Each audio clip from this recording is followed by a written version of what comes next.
My friend, I had somebody ask me about when do you use augmented chords. Well, we know when to use major chords. Major chords are pretty much every song. C, C, C, G, G, F, F, F, G, G. When we're playing like a 1-4-5 or 1-5-4, those are the chords we use. When we're in the key of D and we play a D major, an A major, and an E major, we're kind of playing 5 chords, but we're jumping outside of the chord structure. D major, of course, D major, E minor, F sharp minor, G major, A major. D and A are in the same key, right? Yada yada. When I play A major, D is even in the key of A. A major, B minor, C sharp minor, D. One's a fifth, one's a fourth. If you followed me thus far and you like the way I teach, subscribe, put some down below, and here's how an augmented works. When we see our 7 notes as having like a 1 chord, C major, a 2 chord, D minor, 3 chord, E minor, 4 chord, F major, 5 chord, G major, our G major, the dominant, holds the most tension. However, when we go to any other chord besides the 1 and the 5, it builds harmonic tension because the 1 is what the ear wants to go to, and then the 5 is what it goes up to. There's a concept called a plagal cadence where you will do a whole song, do do do do do do, and then you'll play la la la la, and it ends like that. That feels good. We also have a 1 with a 4 back to a 1. These types of feelings are resonance and resolutions. Couple of the resonant resolutions that we use are sus chords, like a D major, where we put a pinky up top or just roll it down to get the G over the top, meaning when we have a D, F sharp, and an A, we're utilizing the 4th note in the D major scale. D, E, F sharp, G. When we play a D major with a G, it gives us that feeling of suspense. And then a resolution. What it does is it sustains the note. Another way that we, how would I say this, utilize diminished chords, which would be the 7th in each chord. If we played in the key of D major, we would have D major, E minor, F sharp minor, G major, A major, B minor is the relative minor, and then we would have a C sharp diminished, but we can also play an A7. And both of these feel tension because the 5 chord, the A, played as a dominant 7, it gives us a 5-7 chord, which sounds exactly like our diminished, because what we're quite literally doing is taking an A major, A, C sharp, and E, and then adding a diminished C sharp, E, and then we add the G, and that layers 2 notes and gives us 4 notes in totality. Well, that kind of construct, the A7, feels good to go right back to the 1. However, if we use that 5 chord, or heck, we use any chord and we make it an augmented chord, we'd be using a 1-3 and a sharp 5. It does the same thing as a diminished chord. It intensifies that amount of tension that is caught in between. 3 and 6 inside of a chord, 1, 2, 3, that F sharp in the key of D, and then the 6th of the chord, the B, they don't really have a standing resolution. They really don't. They use the other notes inside as intervals to make the push and pull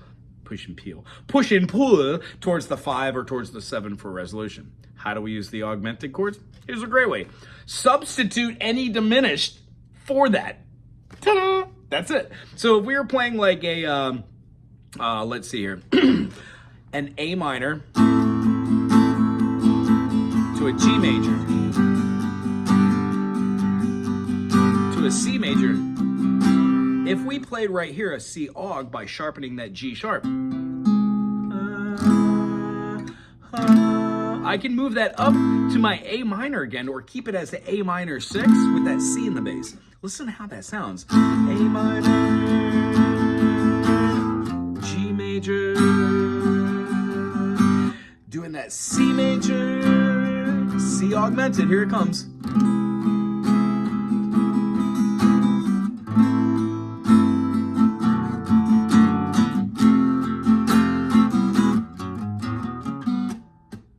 Minor, G major,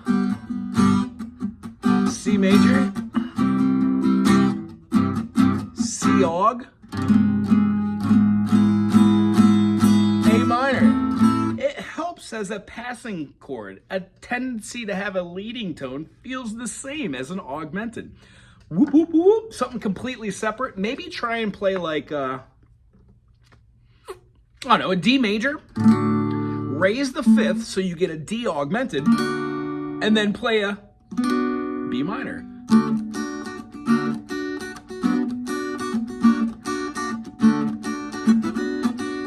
love this feeling because it actually, what you're doing is moving.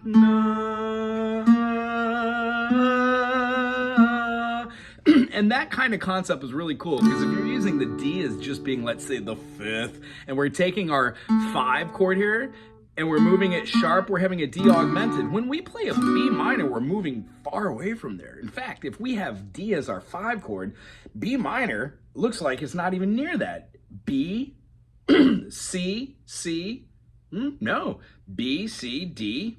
Cool. Well, if we had a B minor as a minor third, we'd have a C major, and then we'd have a D. Well, what key are we in? What has C as the 4?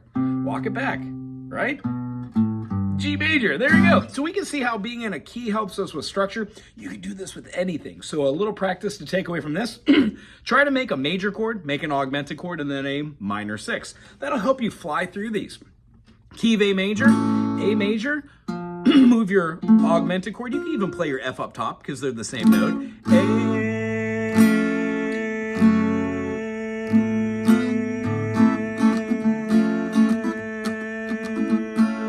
I have a good buddy that writes a lot of augmented songs like that, and they're great flowing tunes. You don't always have to use a diminish. I hope those are 2 good examples to help you get more acquainted with augmented chords. And if you ever have any question about an augmented chord too, you could also Google any sort of jazz theory. It really helps with the construct of what you should do as substitutions. I hope that helps you in your quest for music knowledge. Till next time, aloha.